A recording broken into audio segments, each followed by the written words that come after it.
it's an extraordinary opportunity to play a character. We both played these characters in Black Widow, and we developed this relationship, and we planted these seeds, and then you never know like what's going to happen in the future, what Kevin Feige and Lou Esposito have in mind for the future of whatever. So it's just an incredible privilege and opportunity to be asked back and to do this again. And I think we went in, both of us, kind of guns a-blazing, trying to mine this relationship as deeply as we possibly could and to pay off all of the things we set up and to plant seeds for the future of who these people are and how they can affect each other going forward and how they can need each other going forward.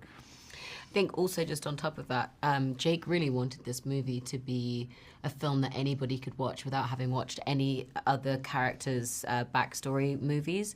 And while that, you know, was a great idea and really cool, I know that we both felt really defensive about the fact that, no, that might be true, but we really need a conversation about the fact that Natasha has gone and what that might be doing to both of these characters. And even though we're trying to create a movie that people don't need backstory, we need it, our characters need it, and as actors, for us to know where we are at and where our story is going, it was just something that we both felt very, very protective of.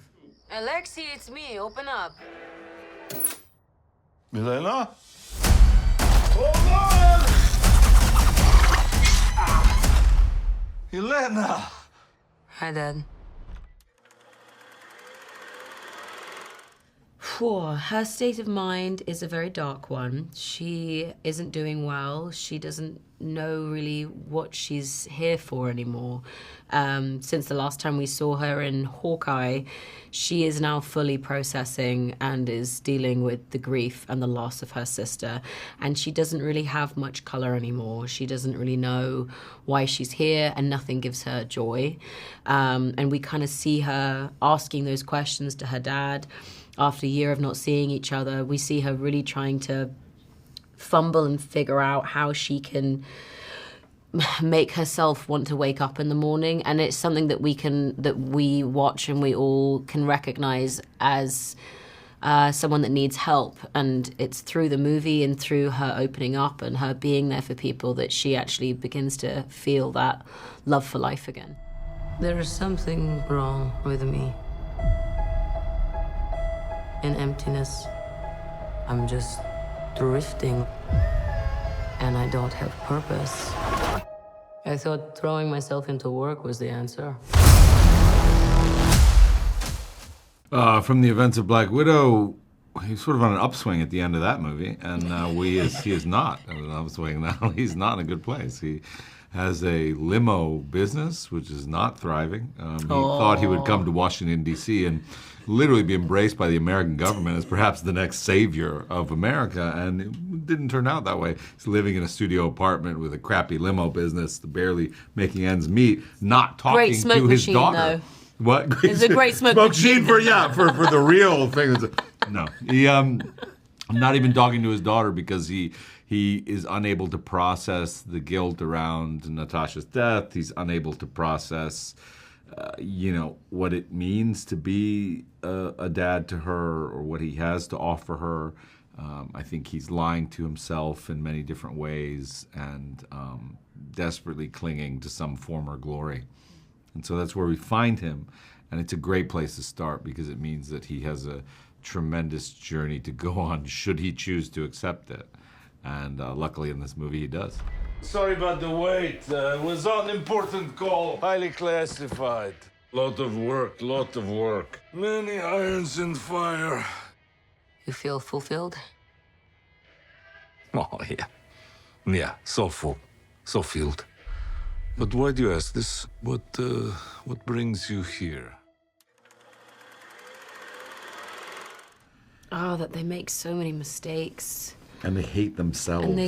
So much. And they're struggling to work with one another. They don't know how to share. They don't know how to. They don't know how to ask for help. They don't know how to ask for. They also are just like they're so used to being such lone wolves that they don't know how to even communicate or how to have any etiquette. And I think there's something quite wonderful and charming about watching all of those what's the word? Attributes Yeah. together. My brain. No, it's great attributes. Yeah. You were like, what's the word? I was like, misfits? Yeah, like, there you go. crazy people. Yeah. Yeah. Watch them try to team up because they do team up despite their willful trying not to, and their willful need to believe that they are unlovable, unforgivable, unworkable in this world.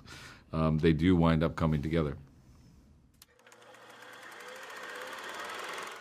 Oh, it was amazing working with Jake. He, all of the things that we've said that we loved about making this movie, it was him that really argued for it and defended the themes of this movie. So it just was a huge honor to be able to do a Marvel movie in this way. He's such a supporter. He really believes in every single person that he hires, and he just thought that we were all great. That's what was so brilliant, was like when we'd go on set and he would ask us to do something ridiculous, because sometimes you do have to be asked to do ridiculous things on sets like these. He'd be like, now I know, but can you just trust me because you're amazing and you'll sell it? And you're like, okay, I'll do the thing. He did make us all feel very loved. So loved. And it was genuine. Like, I think he says it many times in interviews, and I believe him every time he says it. He just says, like, why'd you want to do this movie? And he's like, this cast. Yeah. He's like, can you imagine having this cast together? Yeah. And you're just like, oh, yeah, you really do love us. Really, really loves us. And that's a beautiful thing to walk onto set and know that you're going to be taken care of by a director in that way and not compromised for some other department. And so it was really nice. Surprising. What about you? The word that comes to mind is like sweet. Surprisingly sweet. Florence Pugh, ladies and gentlemen.